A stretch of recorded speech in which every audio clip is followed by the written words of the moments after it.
Being an entrepreneur or a businessman is a choice. Hindi lahat talaga ng tao ay pwedeng maging negosyante.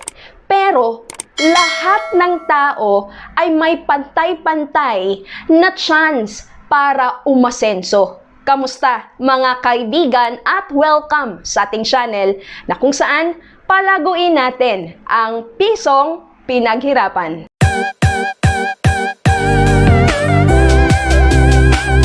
Sinasabi ng karamihan, magnegosyo ka para ikaw ay yumaman.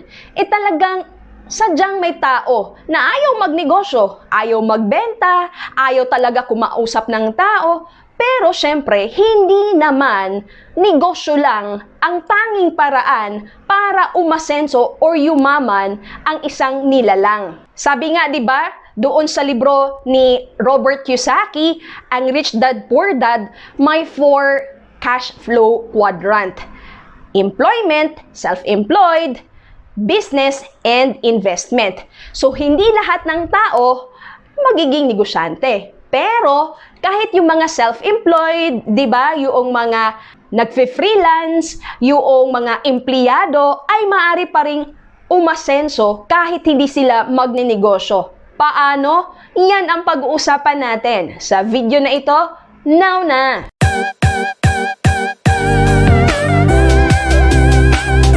Alam niyo po bang may 3 stages of money? Una, yung tinatawag na man working for money. So, ibig sabihin, ikaw ay pumapasok para kumita ng pera. Kapag hindi ka papasok, wala kang kikitain pera. So, kadalasan, tayong lahat ay nagsisimula na kailangan nating magtrabaho para kumita.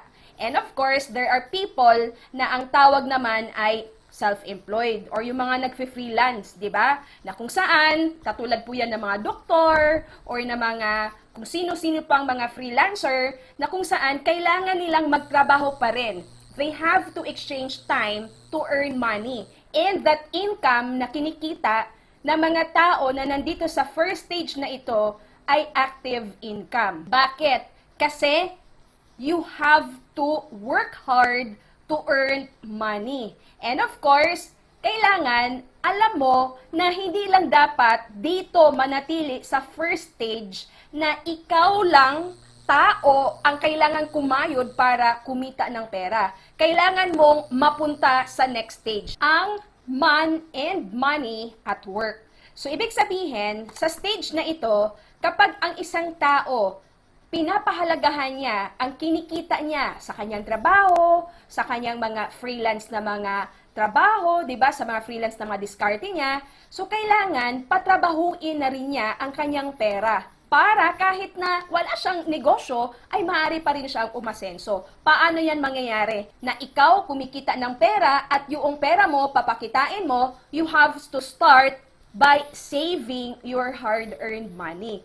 You have to do the concept, the pay yourself first, na kung saan matuto ka na mag-ipon muna bago gumastos. Kasi marami po ang mga empleyado nahihirapan na mag-ipon, na hindi talaga sila umaasenso dahil hindi sila marunong mag-save nung kanilang perang kinikita. Para mapunta ka sa stage na kung saan ikaw kumikita ng pera at ang pera ay maaari din namang magtrabaho for you, you have to make sure na doon sa iyong sinasahod, meron ka na kaagad na i-allocate. Bayaran mo ang iyong sarili, ang iyong future self. At least 20% ilagay mo na sa savings. Now, hindi naman po lalago yung savings mo kung ito ay nakalagay lang sa alkansya. So you have to make sure kapag ka nagsisave or nag-iipon ka na, you have to invest that money.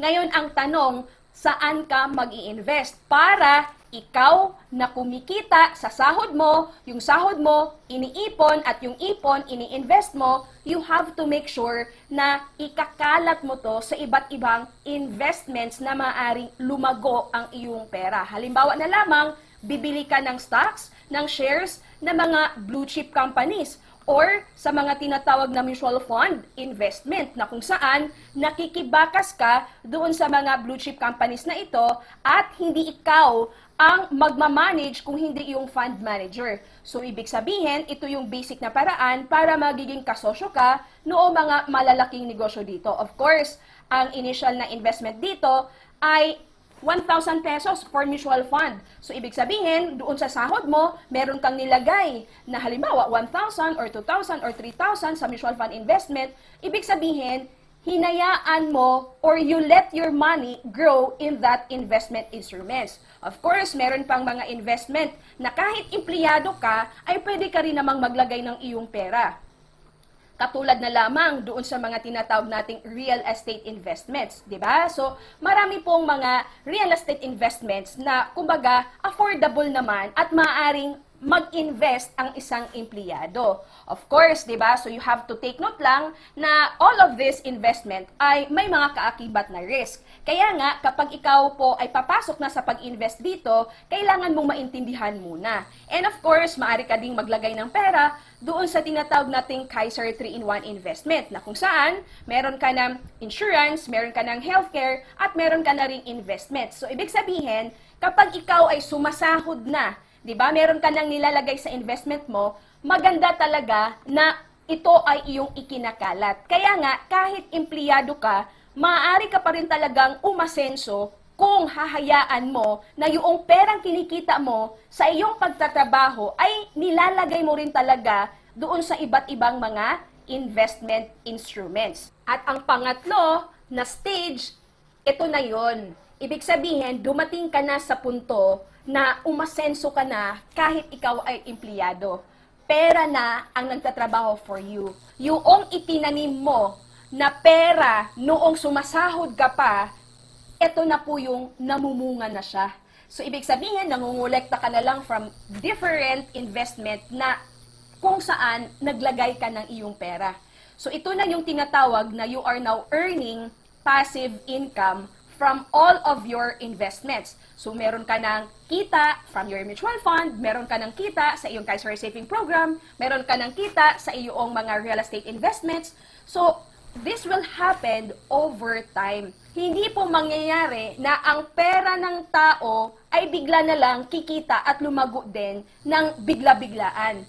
Yung pagkakaroon ng passive income, this will happen, of course, kung yung active income mo ngayon, yung sinasahod mo ngayon, ay iyon ang itinanim, balang araw, talagang aanihin mo yan, passive income na ang tawag dyan. And of course, ang kailangan talaga dito, meron kang disiplina at consistent ka doon sa ginagawa mong pagtatanim. Yung sinabayan mo talaga na noong ikaw ay sumasahod, talagang isinabay mo na meron ka talagang pera na nilalagay sa investment mo at talagang darating ka sa stage na ang pera na ang nagtatrabaho for you. So ito po ay maaring gawin ng kahit na sino na talagang aasenso siya na kahit na walang negosyo. Bakit? Kasi hindi lang naman negosyo talaga ang dahilan para pwede tayong yumaman.